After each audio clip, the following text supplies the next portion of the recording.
तो ये एक भाग्य की बात करिए आप या विधि की विडंबना कहिए कि मैं कलेक्टर तो नहीं बना, लेकिन कलेक्टर बनाने वाली मशीन का पुर्जा बन गया। और 6 साल में मेरी कौन सी किताब सबसे बढ़िया है? मेरे हिसाब से तो सब बढ़िया। जहाँ तक मैं समझता हूँ मैं कुछ घटिया प्रोड्यूस करता ही नहीं। घटिया प्रोड्यूस करता होता तो आप मेरा इंटरव्यू क्यों करते? Isn't it? मेरा केवल इतना निवेदन है कि अल्लाह मियाँ ने, परमात्मा ने दिल से कुछ ऊपर रखा है दिमाग को, तो उसका भी इस्तेमाल करना है कभी कभी। आप अपना सोशल मीडिया खुद हैंडल करते हैं? ट्विटर भी खुद चलाते हैं आप? ट्विटर और फेसबुक खुद चलाता हूँ, इंस्टाग्राम मेरी बेटी चलाती है। इंस्टाग्राम मेरे आज तक समझ में नहीं आया। यूसीसी कुछ लोगों के लिए मुसलमानों को चढ़ाने का, टोटल प्रोटेक्शन की गारंटी के साथ कर्टिसिज्म नहीं किया, मत कीजिए।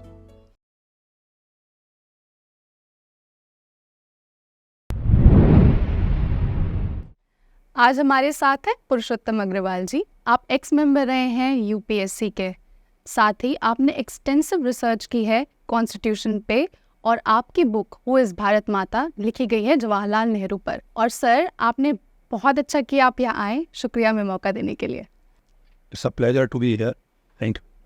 आजकल कॉन्स्टिट्यूशन में काफ़ी अटैक होता है, तो आपको क्या लगता है कि हमें कॉन्स्टिट्यूशन प्रिजर्व करने की ज़रूरत है? देखिए, कॉन्स्टिट्यूशन पर अटैक आजकल ही नहीं हुआ है। जब कॉन्स्टिट्यूशन बना था, लागू हुआ था, तब से हुआ है। सन 51-52 में लोग कह रहे थे कि विदेशी कॉन्स्टिट्यूशन है, कॉलोनियल लेगेसी है, इसमें देश की कल्चर, देश की संस्कृति रिफ्लेक्ट नहीं करती। राष्ट्रीय स्वयंसेवक संघ के जो दूसरे सरसंघचालक थे और सबसे महत्वपूर्ण थे, वो माधव सदाशिव गोलवलकर, उन्होंने, उनके लेखों का एक संकलन है जो 1966 में छपा था, बंच ऑफ थॉट्स। उसमें उन्होंने बहुत सारी खामियां इस कॉन्स्टिट्यूशन की गिनाई हैं, जिसमें जो उनकी मूल शिकायत है वो ये है कि ये कॉन्स्टिट्यूशन यूनिटरी क्यों नहीं, फेडरल क्यों है। असल में तो, और वो नारा आपको आजकल भी सुनाई पड़ता है, एक देश, एक जुबान, एक सब कुछ। तो वो उस तरह के अटैक रहे हैं। लेकिन जाहिर है कि आपका सवाल जिस इमीडिएट कॉन्टेक्स्ट में पूछा गया है वो है विवेक देवराय का आर्टिकल, और that article is important because he happens to be a member of prime minister's economic advisory council, which means he is an important figure in the present establishment. Fortunately, the Prime Minister's office and that council itself have distanced themselves from Mr. Devrai's article. लेकिन इसके बावजूद एक तरह से मैं इसको देखता हूँ, जैसे कहते हैं ना, टेस्टिंग द वाटर्स, परखने की कोशिश की जा रही है कि कॉन्स्टिट्यूशन को थॉरली बदलने की या रिप्लेस करने की कोशिशें लोग कितनी दूर तक और किस तरह से मंजूर करेंगे। See my point. कॉन्स्टिट्यूशन में बदलाव की जहाँ तक बात है, तो इंडियन कॉन्स्टिट्यूशन की एक वैलिड आलोचना ये रही है कि इसमें संशोधन कदरन आसान है। भाई, कॉन्स्टिट्यूशन आपका सन 50 में लागू हुआ है, और अब तक पिछले 73 बरस में इस कॉन्स्टिट्यूशन में 105 अमेंडमेंट्स। तो इस कॉन्स्टिट्यूशन में ऐसी कोई बात नहीं है कि कोई समस्या हो तो अमेंडमेंट करना कोई बहुत मुश्किल। विवेक देवराय ने जो लेख लिखा है उसके आखिरी हिस्से को पढ़ने की जरूरत है, याद करने की जरूरत। Much of what we debate begins and ends with the constitution. A few amendments want to, यानी संशोधनों से काम नहीं चलेगा। We should go back to the drawing board and start from the first principles, asking what these words in the preamble mean now. Socialist, secular, democratic, justice, liberty and equality. We the people have to give ourselves a new constitution. तो यानी यहाँ जो प्रस्ताव है जिससे सरकार ने अभी विड्रॉ किया है, क्योंकि एकदम हंगामा हो गया और बहुत कठोर आलोचना हुई सरकार की, तो दे, लेकिन ये आएगा जरूर जी, क्योंकि ये एक बुनियादी धारणा है एक खास तरह के पॉलिटिकल ओपिनियन की कि हमारा कॉन्स्टिट्यूशन ठीक नहीं और उसको बदला जाना चाहिए। विवेक जी ने ये भी कहा था कि हमारा जो कॉन्स्टिट्यूशन है वो बहुत कॉलोनियल है और 1935 के एक्ट से इंस्पायर्ड है। वैसे उन्होंने जिस भाषा में वो लेख लिखा है वो भी कॉलोनियल है। विवेक जी ने बोले हिंदी या बांग्ला में नहीं लिखा, ठीक है ना। तो this is share hypocrisy in a country like India कि आप हर यूरोपियन या वेस्टर्न चीज़ को या इंग्लैंड से आने वाली चीज़ को कॉलोनियल कहकर डिसमिस कर। इसलिए सवाल ये होना चाहिए, और डीकोलोनाइजेशन की बातें आजकल बहुत होती हैं, एकेडमिक्स में बहुत होती हैं। मैं एक एकेडमिक आदमी हूँ और ख़ुद मैंने आर्ग्यू किया है डीकोलोनाइजेशन। मेरी जिस किताब से आप कोट कर रही थी, उस किताब का मेजर थ्रस्ट यही है कि हमें डीकोलोनाइज अपने आप को करना है। लेकिन डीकोलोनाइज का मतलब मेरे लिए अंग्रेजी से चिढ़ना या हमने विलायत से जो भी अच्छी चीज़ें सीखी हैं, ज़रूरी चीज़ें सीखी हैं, उनसे चिढ़ना नहीं। डीकोलोनाइज का मतलब क्या है? खैर, 1935 का गवर्नमेंट ऑफ इंडिया है, बिल्कुल ठीक बात। किसी भी कॉन्स्टिट्यूशन के माहिरा, हिंदुस्तानी कॉन्स्टिट्यूशन हो या कोई, दो हिस्से हो वोटेड हो। एक जिसको आप कह सकते हैं जिसका ताल्लुक गवर्नेंस और ऑपरेटिव पार्ट से होता है, और दूसरा हिस्सा जो कॉन्स्टिट्यूशन का होता है वो ज़्यादा महत्वपूर्ण होता है, इनफाइनाइटली ज़्यादा महत्वपूर्ण होता है, और वो होती है कॉन्स्टिट्यूशन की स्पिरिट, उसका orientation. In that sense constitution is both a reflection of reality and also an aspiration towards future. It's a dream also. Constitution is not merely a mirror of the society or that particular political system. It's also a lamp which that society gives itself कि हमें इस रोशनी में चीज़ें करनी है, आगे बढ़ना। देवराय साहब ने 35 के गवर्नमेंट ऑफ इंडिया एक्ट का जिक्र किया। केवल वही है क्या कॉन्स्टिट्यूशन?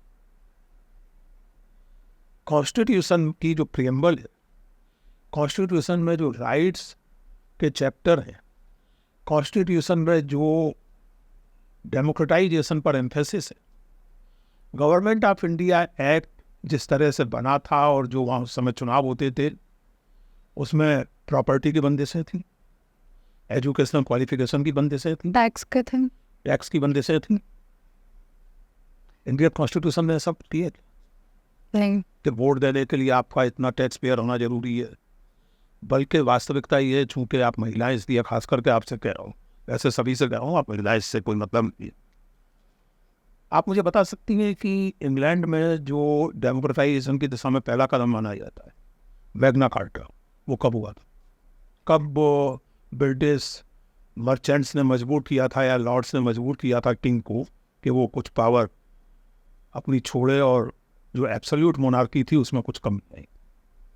उसको ब्रिटेन के इतिहास की, बल्कि दुनिया के लोकतंत्र के इतिहास की बहुत महत्वपूर्ण घटना माना जाता है। जो डिक्लेरेशन किंग ने साइन किया था उसको Magna Carta, the great declaration, that was in 12th century. और इंग्लैंड में औरतों को वोटिंग राइट 1928। गांधी जी जब इंग्लैंड गए थे 1909 में, तो उन्होंने जो वहाँ कई गतिविधियाँ की थी, उनमें से एक ये थी कि जो औरतों के वोटिंग राइट के पक्ष में रैली हो रही थी उसमें वो शामिल। British women got and also the British labour got the voting right only 1928, 8 centuries after Magna Carta. Right. American Constitution was adopted in 1776. Slavery was abolished only in 19th century, and apartheid was there till mid-20th century. And American women got voting rights only in 1920. अब जरा आप हिंदुस्तानी constitution को देखें, right from the day, irrespective of gender, caste, creed, whatever, every citizen is equal in the eye of law. ये government of India act से नहीं है, देवराय साहब भूल कर, ये आया है आपके स्वाधीनता आंदोलन, यह आपके स्वाधीनता आंदोलन की स्पीच जो बहुत आर्टिकुलेट ढंग से एक्सप्रेस हुई थी कांग्रेस के Karachi resolution, social and economic resolution at Karachi Congress in 1931। और उस रेजोल्यूशन के बारे में ये जानना भी खास करके आपकी उम्र के नौजवानों के लिए ज़रूरी और दिलचस्प होगा, क्योंकि आजकल हमारे यहाँ एक तमाशा ये भी चलता है ना कि जो हमारे नेताओं के मतभेद थे उन्हें जैसे बड़े ओछे झगड़े के रूप में पेश किया जी, चाहे वो नेहरू और पटेल हो, चाहे वो गांधी और नेहरू हो, and all that. This Karachi resolution was drafted jointly by Subhash Chandra Bose and Jawaharlal Nehru. And it was moved by Mahatma Gandhi in a session which was being presided over by Sardar Vallabhbhai Patel. Okay? और उस resolution से इस किताब में उसको मैंने शामिल किया. Every citizen of India has the right of free expression of opinion, the right of free association and combination, and the right to assemble peacefully and without arms for a purpose not oppose to the law or loyalty. Every citizen shall enjoy freedom of conscience and the right freely to profess and practice his religion subject to public order and morality. और जो मैं कह रहा था वो verbatim यहाँ से कह रहा था, all citizens are equal before law irrespective of religion, caste, creed और sex. ये तो उसमें नहीं था ना गवर्नमेंट ऑफ इंडिया. तो इक्वालिटी की बात यही से आई है जी हमारे प्रियम्बल में. हाँ, और केवल यहीं से नहीं आई है. सवाल देखिए, मेरा सवाल ये कि यहाँ कहाँ से आई जी. 1931 में कहाँ से आई, 1931 के रेजोल्यूशन में कहाँ से आई. ठीक है ना, तो कहाँ से आई है. अब आप आइए दूसरी चीज पर. हिंदुस्तान के फ्रीडम मूवमेंट की सबसे बड़ी खासियत ये थी कि ये केवल पॉलिटिकल फ्रीडम का मूवमेंट नहीं था, ये सोसाइटी के सेल्फ रीजनरेशन का. इसीलिए there was a strong current of self criticism. आप विवेकानंद को ले लीजिए, जो आजकल कुछ लोगों के बड़े हीरो हैं. Vivekananda the way he has criticised Indian society, in particular the Hindu society. मैं अगर विवेकानंद को यहाँ कोट कर दूं तो यार लोग मुझे जेल भेज दें. In fact he was so sharply critical of certain. दूसरी ओर आप सैयद अहमद को ले लीजिए, ज्योतिराव फुले को ले लीजिए. All these people were reflecting the critical element of Indian conscience. Narayan गुरु को ले लीजिए तब से. ये सब चीजें, और again not necessarily everybody agreed with everybody, but the concerns were fundamentally the same. On the question of caste, Gandhi and Ambedkar debated all their lives, and very sharply, very polemically. Ambedkar was very bitter and critical of Gandhiji's positions and Congress's thing. लेकिन उसमें जाने की जरूरत नहीं है.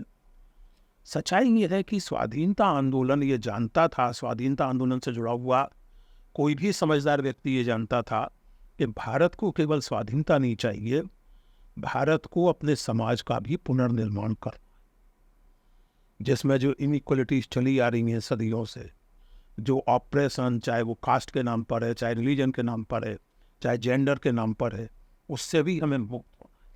कहीं ना कहीं जो कॉन्स्टिट्यूशन हमने बनाया है और कॉन्स्टिट्यूएंट असेंबली के मेंबर्स रहे हैं, ये कहीं ना कहीं आपको नहीं लगता कि ये लोग ज़्यादा लिबरल या सोशलिस्ट एंगल में ज़्यादा जाते थे, क्योंकि कांग्रेस ही डोमिनेट करती थी. अगर आप कॉन्स्टिट्यूएंट असेंबली के डिबेट्स पढ़े तो आप एक बहुत मज़ेदार चीज़ उसमें पाएंगे. मिसाल के तौर पर आप जो कह रही है उससे लगना चाहिए कि इक्वलिटी का बड़ा विरोध हुआ हो. This was one word in the preamble which nobody opposed. People raised questions about liberty, fraternity. What do you mean? How do we define? There were two words which nobody opposed: equality and justice. That was the orientation of that constituency, which of course did not have quote unquote a democratic representation. It was not based on adult franchise. Right? It was not. लेकिन जो बात मैं कह रहा था महिला, आपको पता है कि जब हिंदुस्तान आज़ाद हुआ तो अफ्रीकन अमेरिकन लीडर थे और बहुत, मार्टिन लूथर किंग से पहले बहुत सम्मानित, एक तरह से मार्टिन लूथर किंग के वो पूर्ववर्ती थे, दुबोई. उन्होंने कहा था कि हिंदुस्तान की आज़ादी दुनिया के पॉलिटिकल इतिहास की सबसे महत्वपूर्ण है. It is more important than French revolution, it is more important than Russia. How come it's more important? Precisely this, that it was one incident which broke the back of British imperialism, backbone of British imperialism. One. Secondly, it was one political movement or one political achievement which was, on the one hand, aiming at political freedom, and at the same time which was aiming at social freedom, real equality amongst its own citizens, which was not fighting shy of its own weaknesses. उस समय के हिंदुस्तान के नेता ये नहीं कहते थे कि हिंदुस्तान में तो कोई, जैसे गोलवलकर ने लिखा है इंडियन कॉन्स्टिट्यूशन की आलोचना करते हुए, कि हिंदुस्तान में तो कभी इंटॉलरेंस और डिसहार्मनी रही ही नहीं। क्या बात करते हैं? इंटॉलरेंस भी रही है, डिसहार्मनी भी रही है, झगड़े भी रहे हैं, लेकिन उन सबके साथ एक मिला जुला रास्ता, सामंजस्य भी रही। रही है, सामंजस्य भी रहा है। तो और दूसरी तो कॉन्स्टिट्यूशन की प्रियम्बल में भी है, और नेहरू ने जो ऑब्जेक्टिव रेजोल्यूशन पेश किया था उसमें भी है। एक्चुअली नेहरू ने जो ऑब्जेक्टिव रेजोल्यूशन पेश किया था, आई थिंक दिसंबर 1946 में कॉन्स्टिट्यूएंट असेंबली के सामने, प्रियम्बल और कॉन्स्टिट्यूशन उसी का विस्तार, विच इज नेचुरल। इंडिया के हर कॉन्स्टिट्यूएंट असेंबली में यही होता है, एक ऑब्जेक्टिव रेजोल्यूशन होता है, उसी को फिर आगे डेवलप किया जाता है। और डॉक्टर अंबेडकर की अध्यक्षता में जो ड्राफ्टिंग कमेटी थी, उसने वो सब चीज़ों पे बहुत गंभीरता से विचार किया, तो विवाद वैसे वही विवाद हुए, लेकिन जो कॉन्स्टिट्यूशन निकल के फिर सामने आया, it was a consensus document. और ये बहुत महत्वपूर्ण है कि उस कॉन्स्टिट्यूएंट असेंबली में औरतों की तादाद बहुत ज़्यादा नहीं, दलितों की भी बहुत ज़्यादा नहीं थी। पाकिस्तान मूवमेंट के बाद जो उस असेंबली के उस तरह पाकिस्तानी इलाकों से आने वाले सदस्य थे, वो अलग हुए, जो उन्होंने अपनी कॉन्स्टिट्यूएंट असेंबली बनवाई थी, तो मुसलमानों की और दीगर माइनॉरिटीज़ की भी तादाद बहुत ज़्यादा नहीं। The Indian Constitution is vocal and specific about the rights of minorities, the rights of depressed classes, as they were called those days, and Dalits today, and also socially and economically backward classes. This Constitution, and again this is extremely important, the American Constitution also mentions justice, but it does not specify. Social, economic, political. अगर justice एक तो ये है कि individual, आपके साथ कोई ज्यादती हुई है तो आपको जस्टिस मिलना चाहिए। जी। मेरे साथ कोई ज्यादती हुई है, मैंने आपके साथ ज्यादती की है, तो मुझे सजा मिलनी चाहिए। This is individual justice. But then in every society there are aspects where justice is denied, not only with reference to individual problems but because of social and economic structures. Hindustan में हम ये देख रहे हैं, अभी भी देख रहे हैं।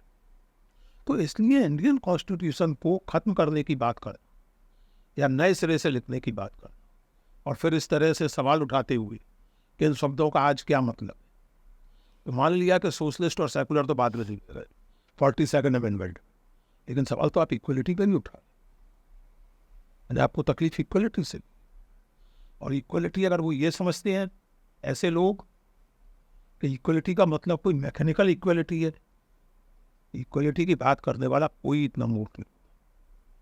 इक्वलिटी का मतलब ये नहीं है कि मेरी उम्र 67 साल है तो आपकी उम्र 67 साल।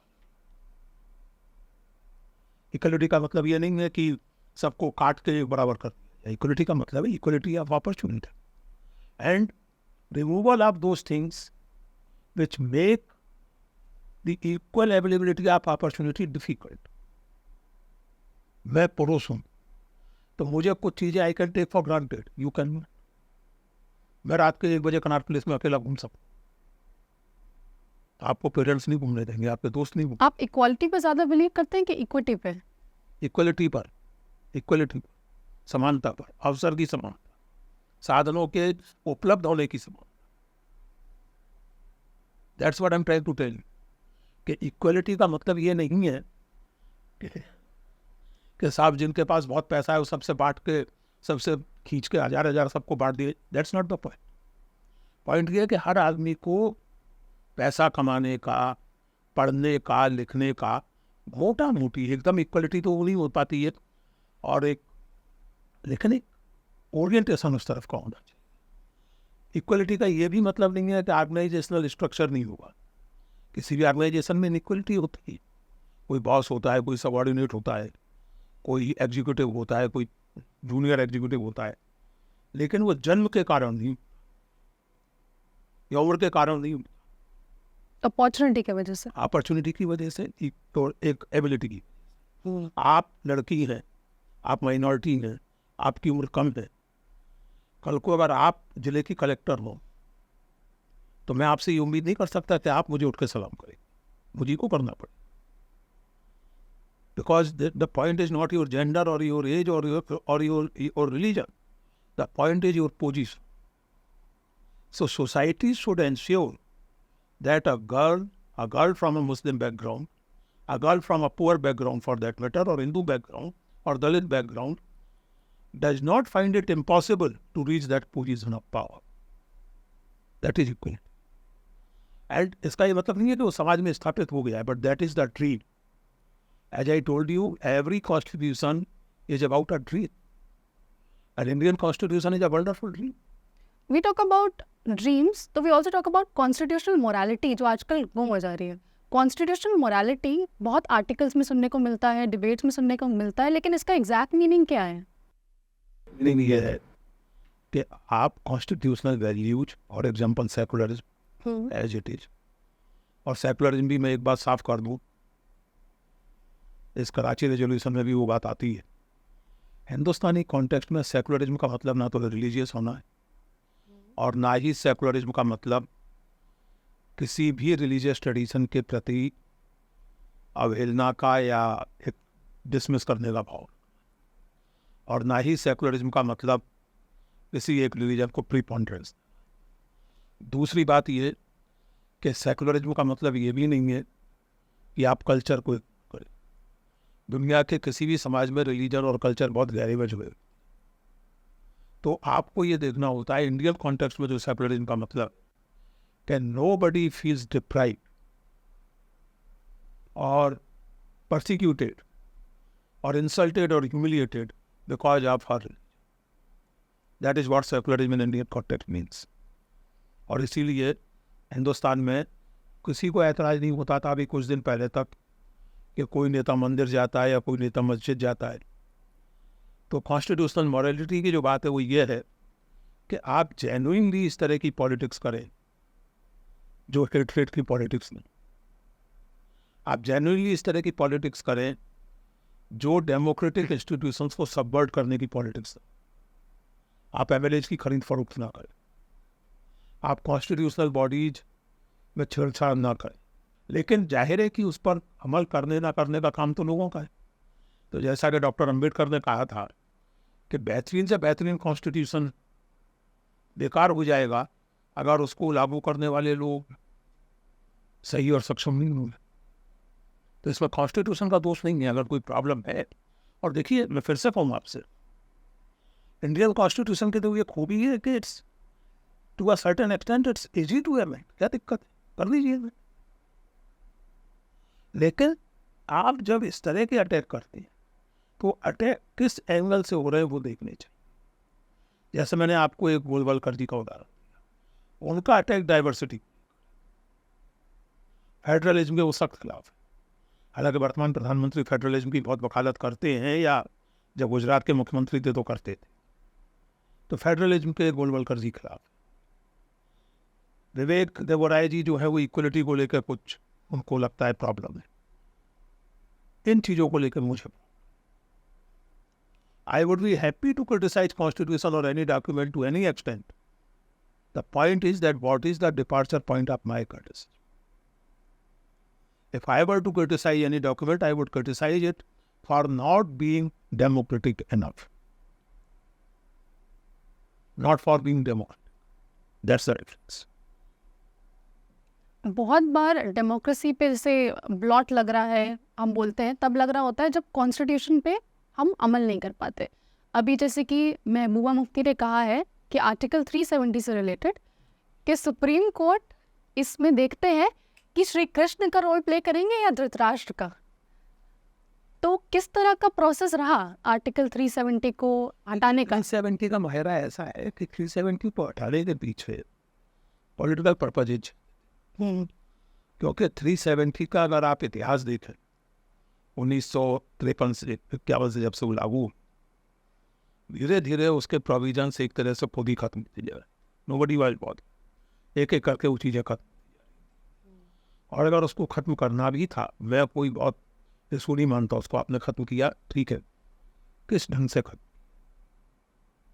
आपको उसे ख़त्म करना था तो कश्मीर के पॉलिटिकल ओपिनियन को कॉन्फिडेंस में मिलते, सारे देश में एक माहौल बनाते, उस पर डिबेट होती. लेकिन एक झटके में आप उसको खत्म कर दें एक मौके पर, और फिर उस तरह का माहौल बनाए जो आपने सोशल मीडिया में देखा है। आपको लगता था ये खत्म ही हो रहा था धीरे धीरे? और क्या, कौन से प्रोविजंस उसके ऐसे इफेक्टिव रह रहे थे? चुनाव इंडियन कॉन्स्टिट्यूशन के मुताबिक हो रहे थे, चुनाव आयोग के मुताबिक हो रहे थे।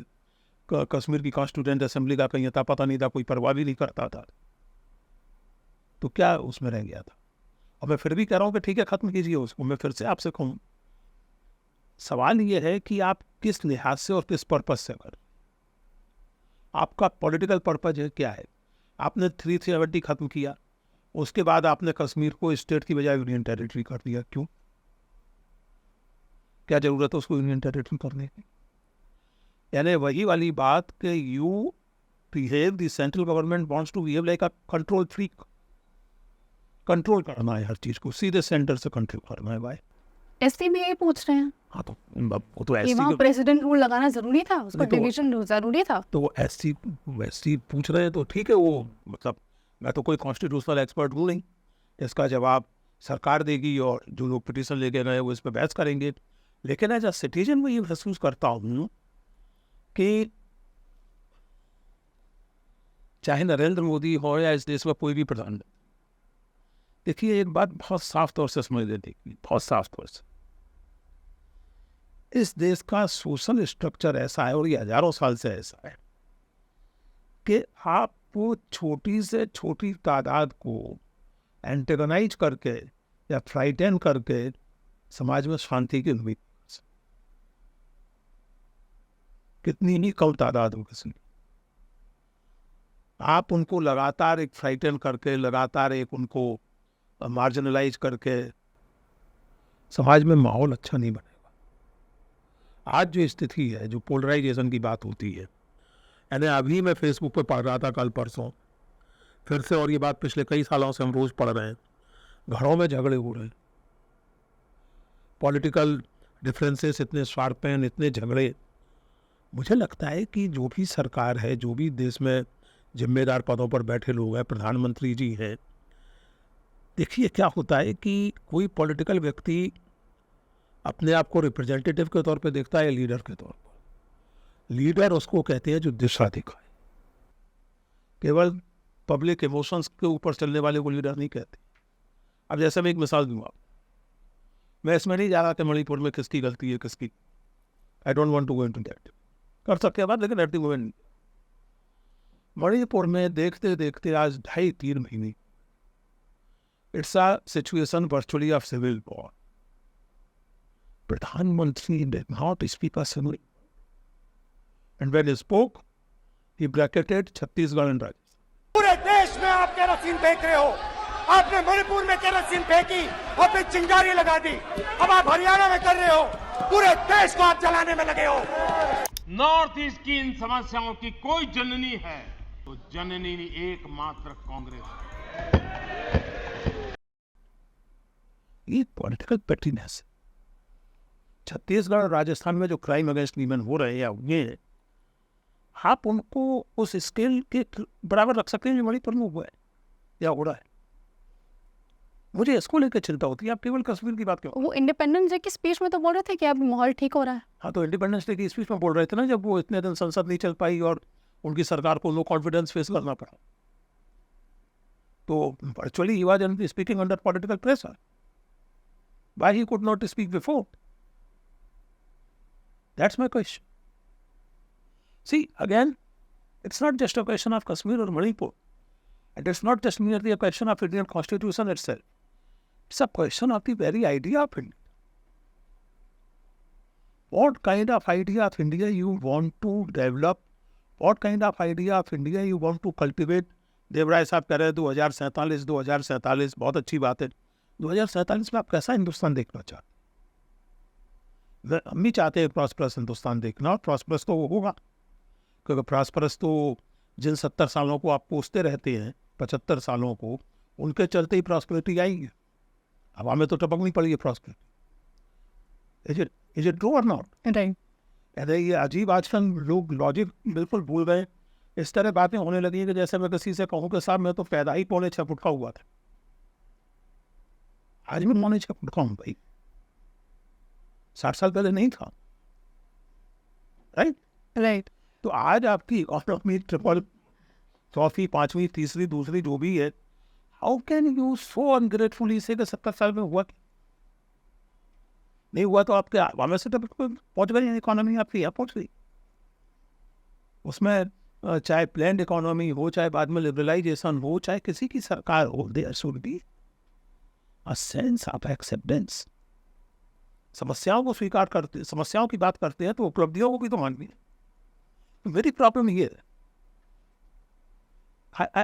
इसलिए आई फील, और खास करके बुरा मत मानिएगा, आपकी पीढ़ी से बहुत डिसअपॉइंटमेंट, नौजवान से। They have lost all sense of history and they have replaced the sense of history with WhatsApp nonsense of history. WhatsApp university.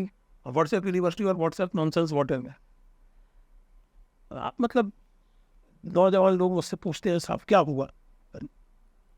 मतलब एक साहब आए और यूपीएससी इंटरव्यू में, और मनमोहन सिंह प्रधानमंत्री थे, और वो लगे नेहरू की इकोनॉमिक पॉलिसीज की आलोचना करने और मनमोहन सिंह की आलोचना करने, और कंपेयर कर रहे थे चीन से, जो ऐसे लोगों की खास आजकल आदत है, तो साहब देखिए चीन ने क्या तीर मारे, चीन कहाँ पहुँच गया, चीन कहाँ पहुँच गया, और हम ऐसे हैं वैसे हैं, और ये सब नेहरू के सोशलिज्म के कारण हुआ। मैं सोच रहा था कि ये भाई साहब नेहरू सन 64 तक थे, और उस जमाने में सोशलिस्ट ऑब्सेशन भारत से 10 गुना अधिक था। हिंदुस्तान में प्राइवेट इंडस्ट्री अच्छी खासी थी, चीन में कोई इंडस्ट्री नहीं, प्राइवेट जो कुछ था स्टेट कर। दूसरी बात ये कि आपने कभी सोचा है कि मैंने उससे असल में यही का शुरू यहीं से किया कि आप एक कल्पना करो कि ये इंटरव्यू बीजिंग में आ गया, समझा नहीं सर मैं, व्हाट डू यू मीन? मैं सब मतलब कल्पना करो कि इंटरव्यू बीजिंग, और तुम जैसी खिंचाई नेहरू की कर रहे हो वैसी माओ से कर, और जैसी खिंचाई तुम मनमोहन सिंह की कर रहे हो वैसी हु जनता की कर। बताओ ना क्या ख्याल है, क्या वो है? डेथ। बूढ़े बताया तो पता जो होगा सो होगा। ये तो चारों मेरे साथ बैठे हैं इंटरव्यू लेने, और मैं, हम पांचों के घर वाले भी जिंदगी भर पूछती रह जाएंगे कि हम कहाँ आए। आप इंडियन एडमिनिस्ट्रेटिव सिस्टम में शामिल होने रहे, आप कॉन्फिडेंट हो, सही confident, that is the power of Indian democracy, कि आप प्रेजेंट प्राइम मिनिस्टर की इकोनॉमिक पॉलिसीज की भी अगर लॉजिकल आलोचना करेंगे तो आपका नुकसान नहीं। You have taken many things for granted without realising कि one has to pay the price. Democracy जो है वो कोई केवल अय्याशी नहीं है, वो केवल मिडिल क्लास की या केवल अंग्रेजी बोलने वालों की चीज नहीं। जैसे दिनकर साहब बोलते हैं कि आज की पीढ़ी आलोचना ज़्यादा करती है, रचना कम करती है। नहीं, वो देखिए एक अलग बात है। वो एक बात यह है कि हर गुजरते हुए वक्त को आने वाला वक्त अजीब लगता है, और जो आपके नौजवान ऑडियंस वो ये मान सकते हैं कि मैं भी इसीलिए कह रहा हूँ क्योंकि मैं 67 के आसपास हूँ, 65 से ऊपर हूँ, तो मुझे लगता होगा हमारा ज़माना हमारा जम नहीं कर। I am not being nostalgic, अरे हमारे ज़माने में ऐसा होता। I am talking up this time, और मैं ये कह रहा हूँ कि सेंस ऑफ हिस्ट्री का कायम होना, उसको रिप्लेस होना, एक सोशल सेंसिटिविटी का कमज़ोर होना, माहिरा सच्चाई ये है कि this is all part of a political pressure, it's not spontaneous. इंटेलेक्चुअलों को जिस तरह डिमोनाइज किया जा रहा है, हिस्टोरियंस को जिस तरह डिमोनाइज किया जा रहा है, आपके लीडर्स को जिस तरह आप सोशल मीडिया देखिए उठा के, गांधी हो, नेहरू हो, जिस तरह की बातें लिखी जा रही, ये समाज के स्वास्थ्य के लिए अच्छी बात नहीं। It's not good for the health of society. आप सोशल मीडिया में भी ऐसा गुस्सा करते हैं? नहीं, सोशल मीडिया में गुस्सा नहीं करता, केवल अब बोले थे आप ब्लॉक कर देते हैं अक्सर लोगों को। नहीं, मैं सोशल मीडिया के कुछ इडियम को बर्दाश्त नहीं कर सकता। अगर आप मुझे गालियाँ देंगे, बदतमीजी करेंगे, मैं आपको ब्लॉक करूँगा। I am not interested. मैं कई बार ये लिख चुका हूँ अपने सोशल मीडिया पर कि फॉलोअर्स बढ़ाने की उड़ में मैं शामिल। आई एम लीस्ट बॉदर्ड कि मुझे ट्विटर पर 3 लाख लोग फॉलो करते हैं कि 3 लोग पर हम लिस्ट। तो ये कोई नाराज़गी की बात नहीं।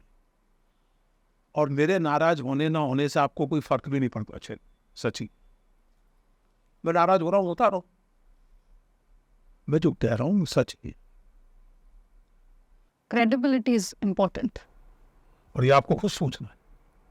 जब मैंने आपसे ये कहा, आप सबसे, कि विवेक देवराय का आर्टिकल पढ़ के आप में से कितनों के मन में ये बात आई कि ये व्यक्ति फ्रीडम मूवमेंट और कराची रेजोल्यूशन की बात क्यों नहीं कर रहे? ये सवाल आपको क्यों नहीं सूझा? ये बात आपको क्यों नहीं सूझी कि हमारा फ्रीडम मूवमेंट केवल पॉलिटिकल फ्रीडम का नहीं बल्कि एक सोशल कल्चरल रिकंस्ट्रक्शन का भी मूवमेंट था? आपके मन में ये क्यों सवाल नहीं आता कि गांधी जी ने कहा कि अगर अनटचेबिलिटी और हिंदू मुस्लिम झगड़े के साथ फ्रीडम आती है तो नहीं चाहिए मुझे ऐसी फ्रीडम? ये सवाल आपके मन में क्यों नहीं? Indian freedom movement was a movement of great human values. दादा धर्माधिकारी गांधी जी के सहयोगियों में से एक थे। उन्होंने बहुत सही शब्द उस समय के इंडियन नेशनलिज्म को दिया था, मानवनिष्ठ भारतीयता, ह्यूमन इंडियन। ये सवाल आपके मन में क्यों नहीं आता कि रविंद्रनाथ ठाकुर गांधी जी के चरखा प्रेम के कठोर आलोचक थे, रविंद्रनाथ ठाकुर नेशनलिज्म तक के आलोचक थे, और गांधी जी ने या गांधी जी के प्रशंसकों ने रविंद्रनाथ ठाकुर को कभी एंटी नेशनल नहीं कहा। बल्कि बंगाल के कांग्रेसी नेता ने एक तीखा लेख लिख दिया था रविंद्रनाथ के खिलाफ आनंद बाजार पत्रिका में, तो गांधी जी ने उन नेताजी को झाड़ा था चिट्ठी लिख कि आप गुरुदेव के बारे में इस भाषा में नहीं लिख सकते। लेकिन आज क्या सोसाइटी टॉलरेंट कम हो गई है? टॉलरेंट कम हो गई है, ये अंडर स्टेटमेंट है। सोसाइटी, मैं ये मानता हूँ कि unfortunately not only Indian society but in fact the whole world is under a kind of avalanche of stupidity. मूर्खता के तूफान में गिरा हुआ है। But if you want to criticise the government, how should we adopt an easy और simple way जिसमें हम कॉट अप नहीं हो पाए? नहीं, मैं ये क्या, मेरा कहना है कि आप क्रिटिसाइज करेंगे ही क्यों? गवर्नमेंट कोई वजह होगी ना जी। वो वजह अगर सही है तो आप क्रिटिसाइज कीजिए, और कॉट अप नहीं हो पाए अगर इस तरह से नहीं करना है तो मत कीजिए। सॉरी, मेरे पास इसका कोई रास्ता नहीं। मैं निजी तौर से कोई बदतमीजी नहीं करता, कोई लाइबल नहीं करता, कोई मान आने वाली हरकत नहीं करता, किसी के व्यक्तिगत जीवन पर टिप्पणी नहीं करता। अब अगर इस सरकार की या फॉर दैट मैटर किसी कांग्रेस सरकार की, भूपेश बघेल की या अशोक गहलोत की सरकार की वैलिड आलोचना करने के कारण वो सरकार पकड़ के मुझे बंद कर देती है, तो मुझे देश के कानून पर और उससे ज्यादा देश की नागरिक कॉन्सेंस पर विश्वास है, लोग आवाज उठाएंगे। अब ऐसे तो मतलब टोटल प्रोटेक्शन की गारंटी के साथ क्रिटिसिज्म नहीं किया, तो मत कीजिए। अब संविधान के ऊपर काफ़ी बातचीत हो गई। अब सर आपसे कुछ पर्सनल सवाल हम करते हैं। आप बात कर रहे थे व्हाट्सएप फॉरवर्ड्स की, तो हम लोग कैसे रिस्पॉन्सिबली सोशल मीडिया को हैंडल कर सकते हैं कि हम फेक न्यूज़ नहीं फॉरवर्ड करें या गलत इन्फॉर्मेशन आती है? अक्ल का इस्तेमाल करें। लोग दिल का आजकल बहुत इस्तेमाल करते हैं, सबके दिल में चोट लगती है, ठेस लगती है। मेरा केवल इतना निवेदन है कि अल्लाह मियाँ ने, परमात्मा ने दिल से कुछ ऊपर रखा है दिमाग को, तो उसका भी इस्तेमाल करना है कभी कभी दिल के साथ। आप अपना सोशल मीडिया खुद हैंडल करते हैं? ट्विटर भी खुद चलाते हैं आप?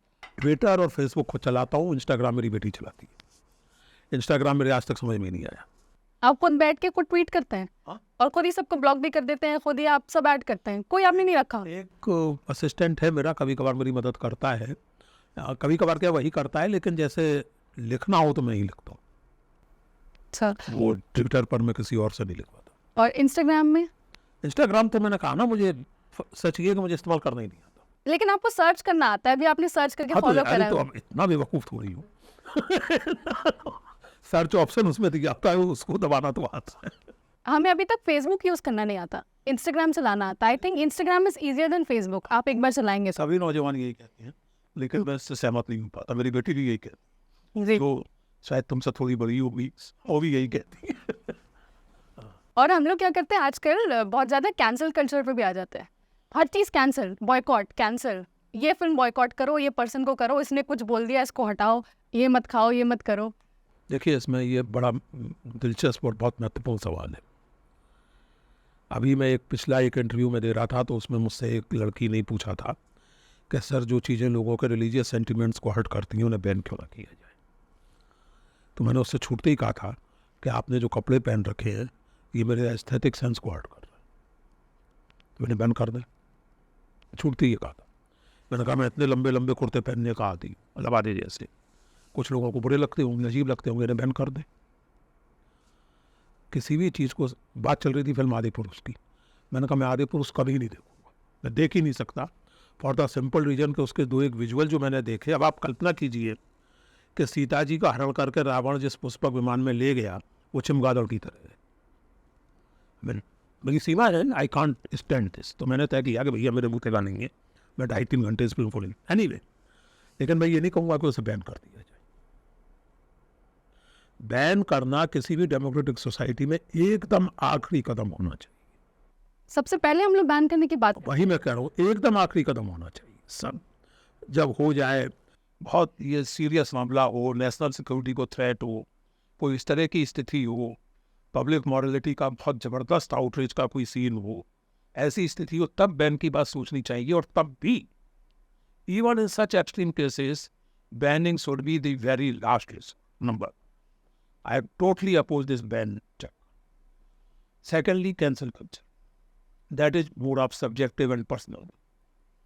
आप किसी को इसलिए डिसमिस कर दें कि उसकी पर्सनैलिटी का कोई एक एस्पेक्ट आपको अच्छा नहीं। अब जैसे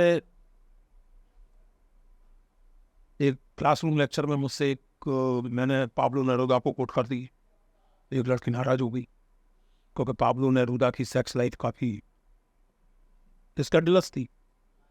कई उनके संबंध थे और एक आध उन्होंने उनके ऊपर रेप वगैरह के भी आरोप लगे थे। तो उन्होंने कहा कि ये आप कैसे कोट कर सकते हैं। तो मैंने कहा मैं उसकी कविता कोट कर रहा हूँ जो अच्छी कविता है, लेकिन वो नहीं मानी देवी जी। फिर मुझे उनसे कुछ सख्त बातें कहनी पड़ी और मुझे उनसे कहना पड़ा कि इस लिहाज से अगर आप देखें तो दुनिया में शायद ही कोई ऐसा व्यक्ति मिले जिसको किसी ना किसी वजह से कैंसिल ना कर दिया जाए। कैंसिल कल्चर इस समय के वोकिज्म की, जिसको कहते हैं, एक अल्ट्रा वोकिज्म की एक अलामत है, उसकी एक पैदाइश है जो काफ़ी चिंताजनक है। मुझे एक मिसाल याद आती है, अभी 2-3 साल पहले का वाक़या है। स्टैनफोर्ड यूनिवर्सिटी में रिचर्ड डॉकिंस को बोलने के लिए बुलाया गया था। रिचर्ड डॉकिंस घोषित नास्तिक है और सभी धर्मों की कठोर आलोचना करते हैं। He rejects the very idea of God. उनकी मशहूर किताब का नाम ही है द गॉड डिल्यूजन, और बाय द वे ज़बरदस्त किताब है, आप सब लोगों को पढ़नी चाहिए। भले ही आपकी भावनाएं याद होती रहे उसे पढ़ कर, दिमाग पे कुछ। और मैं खुद बाय द वे नास्तिक नहीं हूँ, लेकिन वो बहुत महत्वपूर्ण किताब है। तो उन्हें बुलाया गया स्टैनफोर्ड यूनिवर्सिटी में। तो उनसे कहा गया कि साहब जरा इस्लाम के बारे में आप थोड़ा ध्यान से बोलिएगा। उन्होंने नहीं, मैं तो क्रिटिसाइज करूँगा। मैं जब क्रिश्चियनिटी को नहीं छोड़ता, बुद्धिज्म को नहीं छोड़ता, हिंदुइज्म को नहीं छोड़ता, तो इस्लाम को ही क्यों छोड़? I will criticize Islam like any other religion I criticize. The invitation was withdrawn. I mean, this is absurd. To put it very frankly, it's absurd. तो मेरा क्या, अच्छा, कैंसिल कल्चर की अब मैं देखता हूँ सोशल मीडिया पर, पता नहीं इसका प्रोवोकेशन क्या था। पिछले 2-4 दिन से ज़बरदस्त बहस चल रही है वेजिटेरियन नॉन वेजिटेरियन की। अब तो ठंडी पड़ गई, लेकिन पिछले 4-5 दिन पहले तक vegetarianism, non vegetarian, vegetarian, I mean एक तरह से जैसे नॉन वेजिटेरियन लोग वर put on a kind of defensive. Now इस पर आप कहें तो मैं एक चुटकुला सुनाऊंगा। जी ज़रूर। एक सज्जन मुझे कन्विंस करने लगे वेजिटेरियनिज्म के लिए। तो मैंने उनसे कहा कि भाई साहब काहे अपना एफर्ट बर्बाद कर रहे हैं, मैं तो खुद ही वेजिटेरियन, मुझे कन्विंस करने की जरूरत नहीं है वेजिटेरियन। बोले नहीं, आपको ये आर्गूमेंट जानना चाहिए डॉक्टर साहब, क्योंकि आगे आपको कन्विंस करने पड़े लोगों को। मैंने कहा कोई दिलचस्पी नहीं। आप अपने घर वाले भी आपके नॉन वेज? मैं बताता हूँ ना। तो मैंने कहा कि मुझे वेजिटेरियनिज्म का प्रचार करने में कोई दिलचस्पी नहीं। बोले नहीं, फिर भी आप यार, अच्छा ये सुनाइए। बोले देखिए साहब, वेजिटेरियनिज्म जो है, नॉन वेजिटेरियन फूड जो है वो नेचुरल फूड नहीं है इंसान का। मैंने कहा क्या मतलब? बोले देखिए हमारे दांतों की बनावट, फिर उन्होंने कुछ मुझे समझाई एनाटॉमी कि हमारे दांतों की जो बनावट है वो फ्रेश खाने के लिए नहीं है, नेचुरल नहीं है। तो मैंने उनसे कहा कि देखिए ये आर्गूमेंट आपने मुझे तो दे दिया, आगे मत दीजिए, ये बहुत खतरनाक आर्गूमेंट है। बोले क्या मतलब? मैंने नेचुरल तो कपड़े भी नहीं थे। मैंने कहा कि मैं तो नंगा पैदा हुआ था, आपके बारे में नहीं कह सकता। हो सकता है आपका फ्लो के साथ पैदा हुई हो, लेकिन मैं तो नंगा पैदा हुआ था, ये तो नेचुरल नहीं, मकान भी नेचुरल नहीं है। मैंने कहा आपसे किसने कह दिया कि हम सबका सब नेचुरली कर सकते हैं और करते हैं? That's nothing natural, everything is civilisational, everything is cultural. तो मैंने कहा ये आर्गूमेंट आ गया तो मत दीजिएगा कि non veg food is not natural. मैंने कहा फिजूल का आर्गूमेंट। दूसरी बात ये कि फूड प्रेफरेंस को लेकर के इतना स्ट्राइडेंट पोजीशन ले लेना कि साहब नॉन वेजिटेरियन लोग ऐसे हैं वैसे हैं, क्रूर हैं, सब फालतू की बातें हैं। आपने मेरे परिवार की बात की, मेरी पत्नी सामान्यतया नॉन वेजिटेरियन है, मेरा बेटा बेटी बहुत एंथुजियास्टिक नॉन वेजिटेरियन है, जम के नॉन वेज खाते हैं, मैं वेजिटेरियन। तो आप सिर्फ अपने आप को कंट्रोल करिए, किसी और को मत करिए, आपका कहना ये है? कंट्रोल कीजिए मत कीजिए, लेकिन दूसरों को मॉरल पुलिसिंग कृपा करके मत कीजिए। जो जिसका मन है उसको खाने दीजिए और इस पर कैंपेन मत चलाइए। और ये जाहिर है कि कुछ चीज़ें जो हैं जो नुकसानदेह हैं, अब इसका कोई एब्सर्ड एक्सटेंशन करके कहे कि साहब कोई हेरोइन लेना चाहता है, no that's not the point. ये इस तरह के सब्सटेंसेस की बात नहीं हो रही, जी। ड्रग्स की बात नहीं हो रही है, लेकिन फूड कल्चर है और लाखों करोड़ों लोग एक तरह का खाते हैं, खाने दें। मतलब इसको एक कैंपेन बनाने की क्या जरूरत है? इसके आधार पर किसी को कैंसिल करने की क्या? तो आपने कैंसिल कल्चर की बात की, अजीब अजीब बातों पर आजकल लोग कैंसिल हो। अब इस तरह आप कैंसिल करें तो आप तुलसीदास को भी कैंसिल कर सकते हैं, कबीर को भी कर सकते हैं, शेक्सपियर को भी कर सकते हैं, गालिब को भी कर सकते हैं। कई मामलों में गालिब भी बहुत भले आदमी नहीं थे, कर्ज की पीते थे मैं और जानते थे। तुम कहिए कि साहब ये तो शराब पीने का प्रचार कर रहे हैं। एक और चीज़ आप पूछना चाहते हैं, क्योंकि आप बहुत ज़्यादा जाते हैं, लेक्चर देते रहते हैं कॉलेजेस में, आपका मैक्सिको में आप जाके कहते हैं, यूके में, और आपके भक्ति मूवमेंट में काफ़ी लोग रिसर्च करें और उनके लेक्चर आज भी चलते रहते हैं। आपके हिसाब से आपका फेवरेट लेक्चर आपने कौन सा दिया हुआ है और कौन से टॉपिक आपकी रिसर्च है जिसको हमें पढ़ना चाहिए? मेरे हिसाब से तो जो कुछ मैंने लिखा है पढ़ने लायक ही लिखा है। फिजूल का तो मैंने कुछ नहीं लिखा, लिखा जरूर है फिजूल का, लेकिन वो छपाया नहीं है। मैं अपना खुद का बहुत शार्प क्रिटिक और एडिटर हूँ। मेरा लिखा हुआ कुछ भी तब तक छप नहीं सकता जब तक कि वो मुझे 10 बार मुतमईन ना कर दे। इस किताब को तैयार करने में मुझे लगा था और मेरे पब्लिशर को भी लगा था कि 3-4 महीने लगेंगे। It took 3 years and I work that way. तो मेरे हिसाब से तो जो कुछ मैंने लिखा है वो पढ़ने लायक ही है। लेकिन आपने इस तरह से पूछा है तो कबीर पर जो मेरी दिलचस्प किताब लोगों को लग सकती है वो अकथ कहानी प्रेम की, और वो काफ़ी पढ़ी गई है। अंग्रेजी में भी एक किताब है, नेहरू पर ये किताब है। अब वो ये मैं नहीं कह सकता, ये आपके और रीडर्स के तय करने की चीज़ है कि और सुनने वालों के कि मेरा कौन सा लेक्चर सबसे बढ़िया है, मेरी कौन सी किताब सबसे बढ़िया है। मेरे हिसाब से तो सब बढ़िया है। जहाँ तक मैं समझता हूँ मैं कुछ घटिया प्रोड्यूस करता ही नहीं। घटिया प्रोड्यूस करता होता तो आप मेरा इंटरव्यू क्यों करती? Isn't it? राइट, सब चीज़ें सही है, लेकिन एक शुरुआती तौर पे क्या चीज़ से शुरू करना चाहिए? कौन सी बुक से शुरू करना चाहिए? कौन से रिसर्च पेपर से शुरू करना चाहिए? शुरुआती तौर से अगर किसी की दिलचस्पी उस तरह से मेरे काम को समझने में है तो आई वुड से कि my research on Kabir and my research on Nehru, यहाँ से शुरू अगर मेरे काम को समझना है। और जैसे कि पीएम ने भी कहा है कि रीजनल लैंग्वेज को बढ़ावा देना चाहिए स्कूलों में, और कहीं ना कहीं हम कैसे ये बैलेंस करें रीजनल लैंग्वेज को लेकर? कहीं ना कहीं हिंदी को बढ़ावा भी दिया जा रहा है, उसको, और इंग्लिश, ये 3 लैंग्वेज को कैसे? फिर वही बुरा मत मानिएगा प्लीज। आपको पता है एक 3 लैंग्वेज फार्मूला नाम की चीज हुआ करती थी। तो लाल बहादुर शास्त्री प्रधानमंत्री थे और दक्षिण में हिंदी को लेकर हंगामा हुआ था क्योंकि वह हिंदी लागू की गई, हिंदी इम्पोजिशन वगैरह। तो उनके उस समय एजुकेशन मिनिस्टर थे त्रिगुण सेन, उन्होंने 3 लैंग्वेज फार्मूला प्रपोज किया था, जिसमें यह था कि हर स्टेट को उसकी अपनी स्टेट लैंग्वेज, नेशनल लैंग्वेज यानी हिंदी, नेशनल लैंग्वेज नहीं कहना चाहिए, मतलब यूनियन लैंग्वेज, क्योंकि नेशनल लैंग्वेज तो कॉन्स्टिट्यूशन में कुछ है नहीं, language of the union, official language of the union, और एक लैंग्वेज इंग्लिश ये पढ़ाई पढ़ानी चाहिए। और हिंदी स्टेट्स को इन लिeu ऑफ हिंदी, क्योंकि हिंदी तो वो पढ़ाएंगे ही, उन्हें एक और लैंग्वेज पढ़ानी चाहिए। अनफॉर्चुनेटली, और ये बहुत दुखद है कि दूसरी स्टेट्स में तो इस पर ठीक ठाक अमल हुआ, तमिलनाडु को छोड़कर, वहाँ की बात अलग है, वरना केरल, कर्नाटक सब जगह हिंदी पढ़ाई गई। हिंदी स्टेट्स में बजाय दक्षिण की या पूर्व की कोई भाषा पढ़ाने के, हिंदी स्टेट्स में पढ़ाई गई संस्कृत। मुझे संस्कृत से कोई ऐतराज नहीं है, आप जरूर पढ़ाइए, लेकिन इससे 3 लैंग्वेज फार्मूला की जो स्पिरिट थी वो डिफीट हो गई। मध्य प्रदेश जैसे स्टेट में आप छत्तीसगढ़ की बात लीजिए, मध्य प्रदेश की बात लीजिए, क्या ये लॉजिकल नहीं है कि वो मराठी पढ़ाई जाए? क्या ये लॉजिकल नहीं है? जिस तरह बिहार में बांग्ला क्यों नहीं पढ़ाई जाए? So that there is kind of interlingual exchange. लेकिन आप तो पढ़ाते रहे संस्कृत, और बंगाल और महाराष्ट्र से उम्मीद करते रहे कि वो हिंदी पढ़ाएं, ये कैसे चलेगा? तो ये प्रॉब्लम है।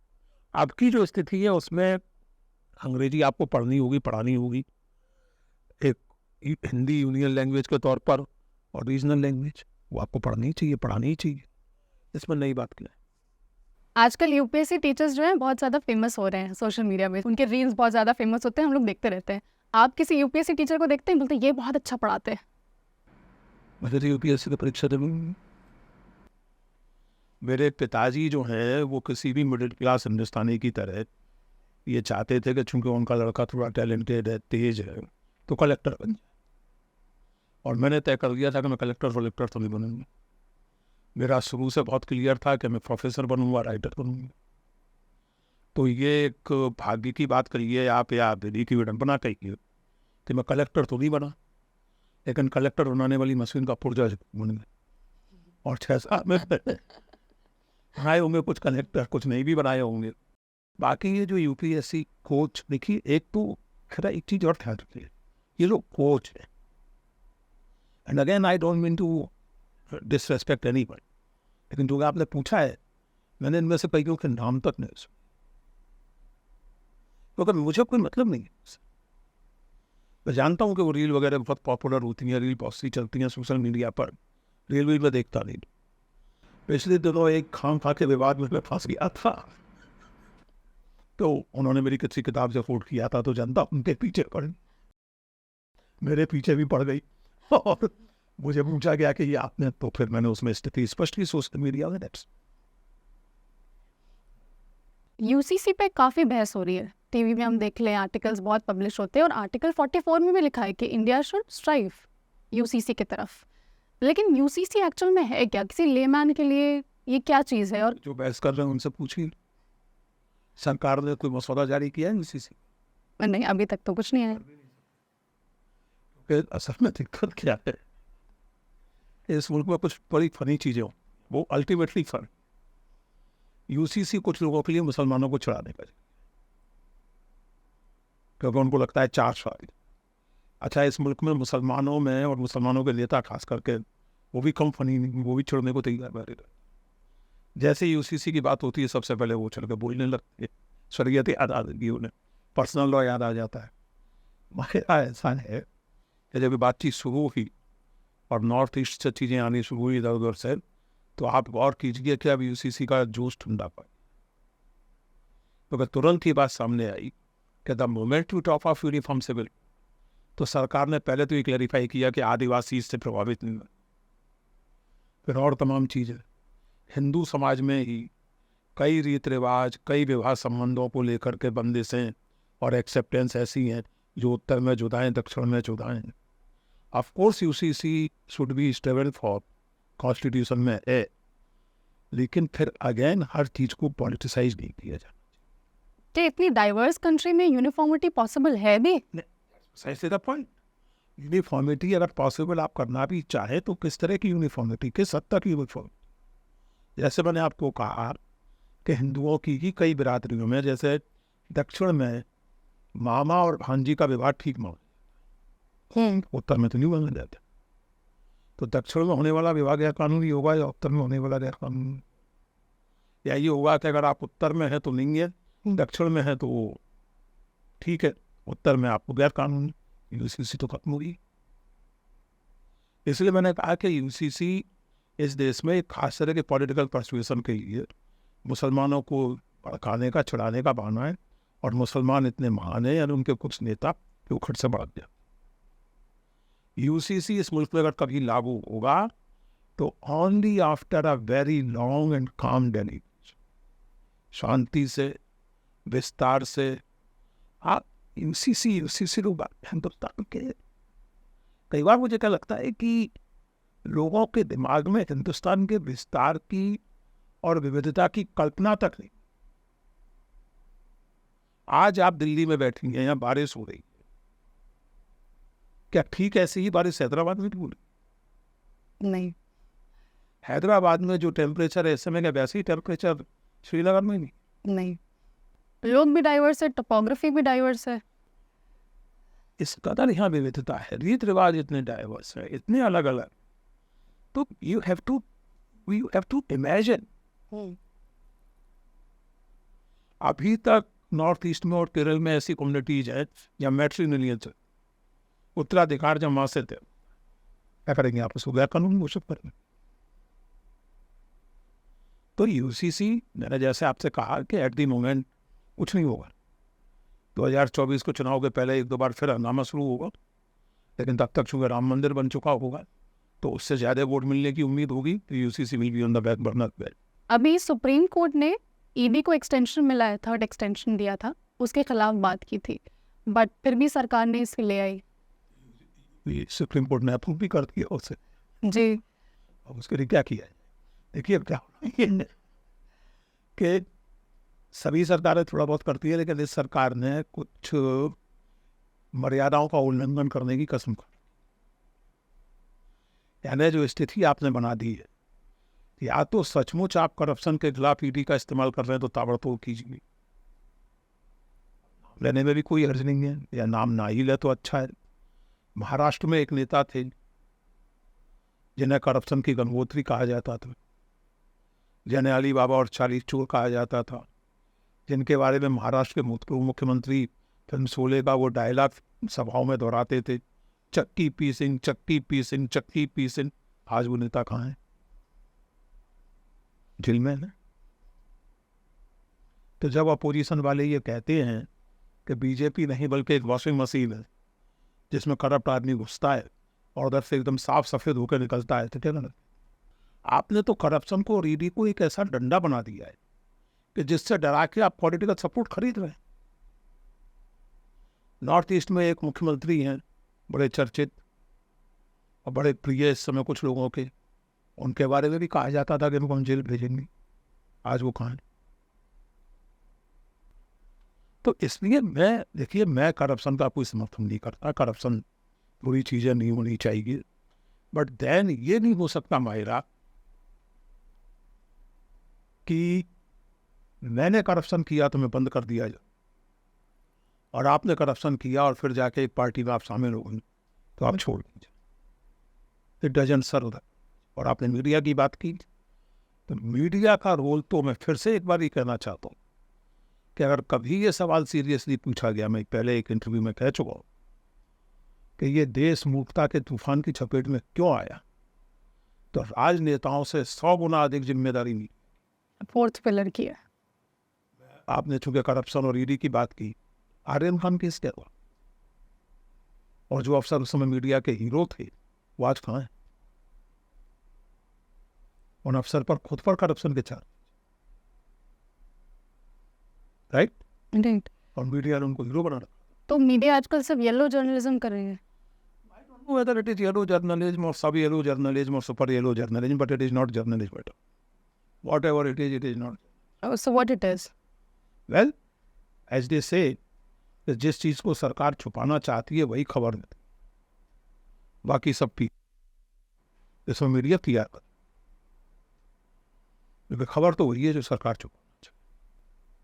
और कोई भी सरकार, यही सरकार है, कांग्रेस की हो, कम्युनिस्ट की हो, सोशलिस्ट की हो, बीजेपी की हो, कोई भी सरकार कुछ ना कुछ छुपाना चाहेगी। तो जर्नलिस्ट का काम उसको उजागर करना है एक बात। दूसरे जर्नलिस्ट का काम होता है समाज में विवेक का प्रचार, विवेक फैला। आज क्या आप सुनते हैं चैनल्स पर और क्या देखते हैं साहब? वो गाय क्या ऑक्सीजन छोड़ रही है। मैं 4-5 साल पहले का वाकया है। मैं यूएसए से लौटा, एयरपोर्ट पे उतरते ही जैसी दिल्ली की हवा हो जाती है सर्दियों में, परेशान हो गया मैंने ट्वीट कर दिया मजे मजे में कि भाई गाय चूँकि ऑक्सीजन छोड़ती है तो दिल्ली की सड़कों पर 10-5 हज़ार गाय छोड़ दी जाए, 50,000 गाय छोड़ दो, सारी दिल्ली का वातावरण साफ हो जाएगा। तो मुझे गाली देना नहीं लगे ट्विटर, एंटी हिंदू कहने लगे। मैंने क्या गलत कहा? अगर गाय ऑक्सीजन छोड़ती है तो छोड़नी चाहिए दिल्ली की सड़कों पर। इस तरह की बेवकूफ़ी की बातें आप मीडिया में गौमूत्र पार्टियां आयोजित हो रही हैं, उनको मीडिया कवर कर। कोरोना ठीक हो जाएगा वो से, गोबर में लूट लगाने से कोरोना ठीक हो जाएगा, ये सब मीडिया में हो रहा है। और ये सब क्या यूथ लोग भी फॉरवर्ड कर रहे हैं मैसेजेस में? अब वो यूथ लोग क्या कर रहे हैं, मैंने आपसे पहले ही कहा कि यूथ हो चाहे वृद्ध हो, दिमाग का इस्तेमाल करना सबसे जरूरी है, और दिमाग का इस्तेमाल करने से हमारा समय कब, इसलिए मैं कहता हूँ एक तरह की बेवकूफ़ी की जकड़ में हम मुझसे नहीं। It's not a political statement, मैं किसी पॉलिटिकल कॉन्टेक्स्ट में नहीं कह रहा। आप किसी पॉलिटिकल पार्टी का समर्थन करते हो, किसी को बुरा कहते हो, किसी को भला, कम से कम विवेक, डिस्क्रेशन, क्रिटिकल अंडरस्टैंडिंग, इसके बिना कैसे आप इंसान कैसे हो सकते? और क्या ये पॉसिबल होगा जब हम बुक्स में से ही चैप्टर्स निकाल दें? बुक्स में से हम जैसे मिडिवल इंडिया के कुछ पोर्शन हटा दे रहे हैं या कुछ हटा दे रहे हैं, तो हटा दीजिए, अगली सरकार आएगी वो कुछ और हटा देगी। लेकिन अगर सारे ऑप्शंस ही नहीं होते हम यूथ के पास, तो हम लोग कैसे चूज करेंगे? सिनेमा देखने के तो यार ऑप्शन होते हैं, घर से आप देख लेती हैं, सिनेमा घर भी होता है, OTT भी होता है। तो ये हमारे ऊपर है, आज के ज़माने में ढूंढे। आज के ज़माने में ये जब हम नौजवान थे तो ये शिकायतबाजी हो सकती। आज तो मैं इस इंस्ट्रूमेंट के जरिए न्यूयॉर्क यूनिवर्सिटी में रखी हुई कोई किताब अभी पढ़ सकता, इस समय राइट अभी जे स्टोर में जाऊँ, कीन करूँ, वो पढ़ूँ। मैं इसी पर सुबह टेलीग्राफ पढ़ता हूँ, इसी पर इंडियन एक्सप्रेस पढ़ता हूँ। हिंदू मेरे पास हार्ड कॉपी में आता है। अगर मैं जिस उम्र में आप है, जब उस उम्र में जब मैं था, तो मुझे अखबार पढ़ना यूनिवर्सिटी के रीडिंग रूम में, एक कोई आर्टिकल खोजने के लिए मैं लिटरली बता, वो एक पर्टिकुलर आर्टिकल मुझे देखना था, मुझे वो चांदनी चौक की मारवाड़ी लाइब्रेरी में नहीं मिला, कलकत्ते की नेशनल लाइब्रेरी में जाके मुझे वो आर्टिकल देखा। आज कलकत्ते की नेशनल लाइब्रेरी की एंट्रीज मैं अपने इंटरनेट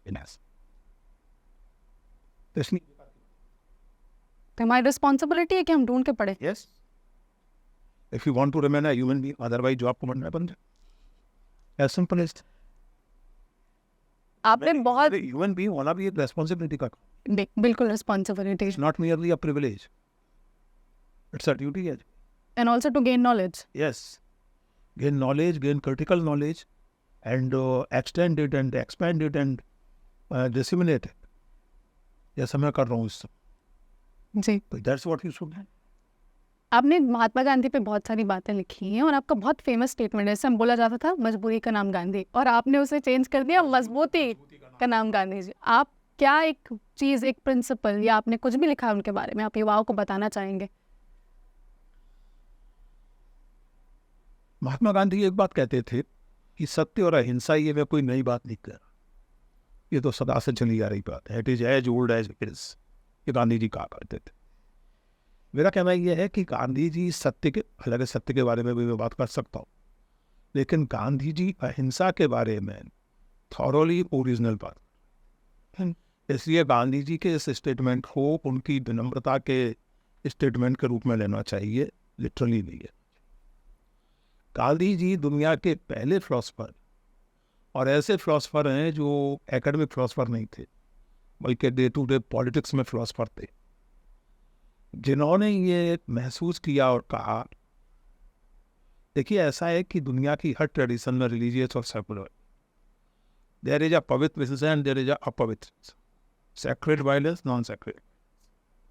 तो मेरे पक्ष से जो वायलेंस होती है वो सैक्रेड, मेरा धर्म जो वायलेंस करे, मेरा देश जो वायलेंस करे, मेरी विचारधारा की ओर से जो वायलेंस की जाए वो सैक्रेड, दूसरी तरफ से जो की जाए वो वायलेंस बुरी हुए।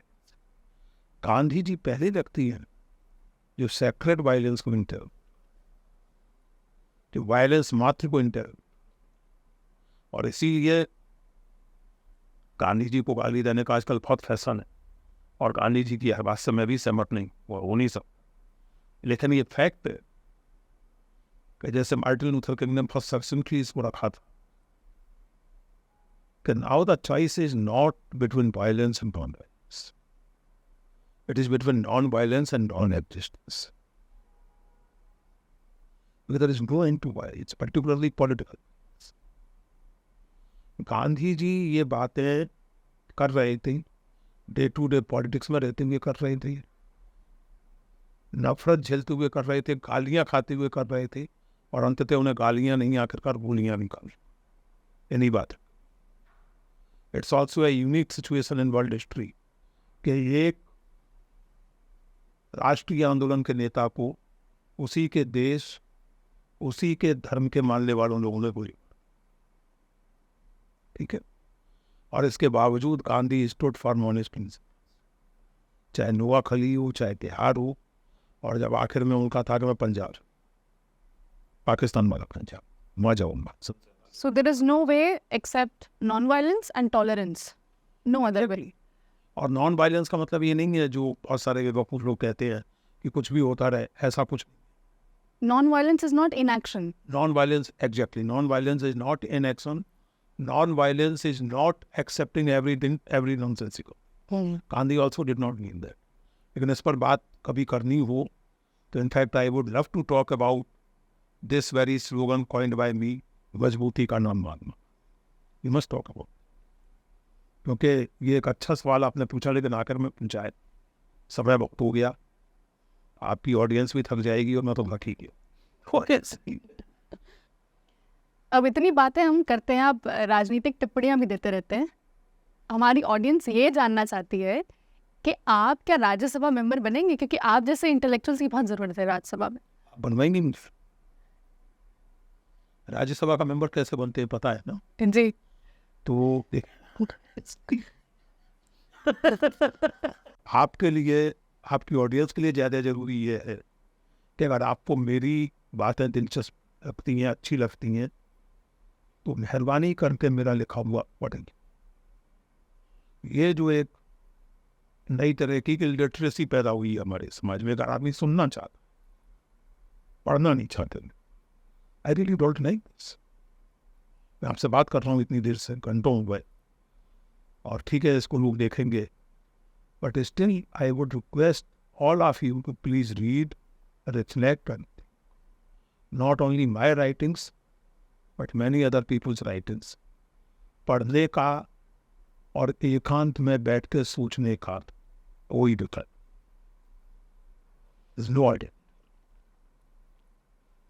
चूँकि हम बात कर रहे हैं संविधान की, हम बात से शुरू कर रहे थे, तो संविधान की बात में एंड करना चाहते हैं कि अरविंद केजरीवाल बोल रहे थे कि जैसे कि दिल्ली सर्विसेज बिल पास हुआ तो हमारे पास बहुत सारे मॉडल हैं गवर्नेंस के, एक पार्लियामेंट्री मॉडल हो गया, एक वेस्टमिंस्टर मॉडल हो गया।